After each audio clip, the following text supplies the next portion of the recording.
let's get to an entertaining afternoon game, Trey, that we saw yesterday featuring the San Francisco 49ers, who traveled well to Jerry's World to take on the Dallas Cowboys, and they upset them 23-17.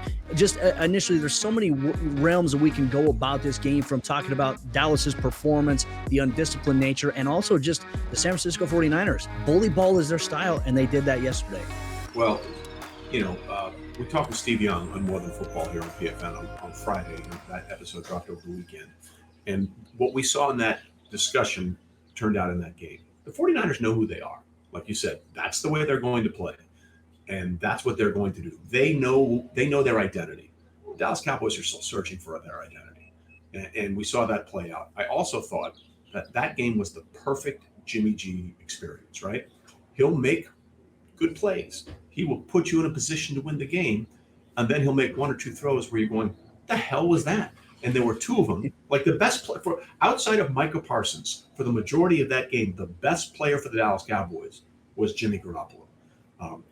He couldn't punch in touchdowns when they got into the red zone a bunch of times. They had to kick a bunch of Robbie Gould field goals. By the way, Robbie Gould, one of the most accurate kickers in NFL history, still hasn't missed a playoff kick in his career, has not missed a playoff kick. And he's the seventh most accurate kicker in NFL history. He's been out there for 7 years. So put some respect on Robbie Gould's name, one of the gold standards when it comes to kicking. But Jimmy G had two throws that would have ended the game.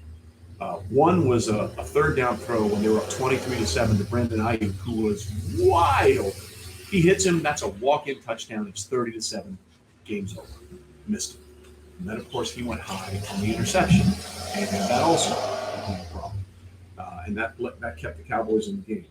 But I got to tell you, I don't know. And I'm not a huge advocate of this guy should be fired and this should be that. I don't know how you can look at what happened there and say, yes, we need to continue with Mike McCarthy as the head coach of the Dallas Cowboys. I mean, they set a franchise record for penalties, 14 of them. I think half of them were pre-snap, which is the worst. Like, you'll live with penalties like roughing the passer or pass interference, holding, illegal block. Pre-snap and post-snap penalties, to me, are a reflection of coaching. Without a doubt, 100%. A head coach's job is to game manage well and do whatever it takes to eliminate turnovers and penalties. That's who the Cowboys are, okay? And you can say, oh, well, Trent Williams, he should be moving his ankle. Those shouldn't have been called. Fine. Take away two of those, okay? The Cowboys are still completely undisciplined. And the one that was chef's kiss perfect to describe the Dallas Cowboys was the last penalty on Randy Gregory, when he just decided to tackle an offensive lineman for no reason whatsoever. There was no benefit to it. It wasn't going to help. Like, it made no sense, and you did it anyway. That's who the Dallas Cowboys are. They're the only team in the NFL this regular and postseason to have two games with 14 accepted penalties. And I'm sorry, I think Dak Prescott is a wonderful human being. I think he was more hurt than we want to believe since the calf strain, because he was not right except for one game against Washington after that calf strain. He didn't look the same. And I think he's a good human being and a good leader. But he messed up historically with his post-game comments talking about, good for them on players throwing things on the officiating crew. That's never good. Yeah, I bet he's going to come back and say, I regret that at some point, or the team or the league might make him say that. That was a horrendous look, and it made no sense. And it's completely the opposite of who I've known Dak to be his entire career. And then let's get into the final play. In what universe do you think that's going to work? In what possible situation do you, and this is on Kellen Moore as well, who, by the way, hot commodity on the coaching market, because Kellen called it and Mike McCarthy okayed it. In what scenario with 14 seconds, and it was 2nd and 1, right? So you really just needed a first down.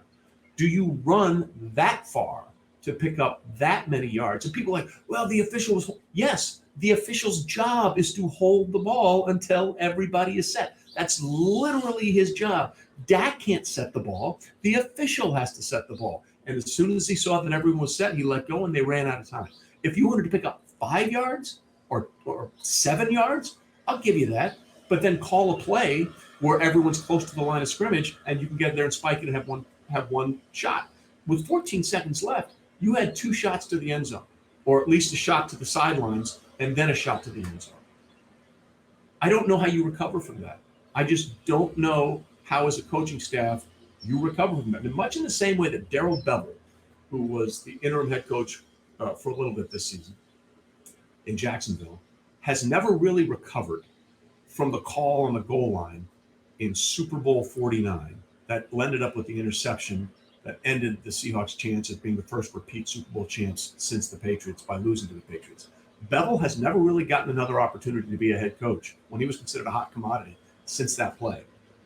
Every interview with Kellen Winslow, they're going to ask him, why did you think that would work? And that may haunt him for a while.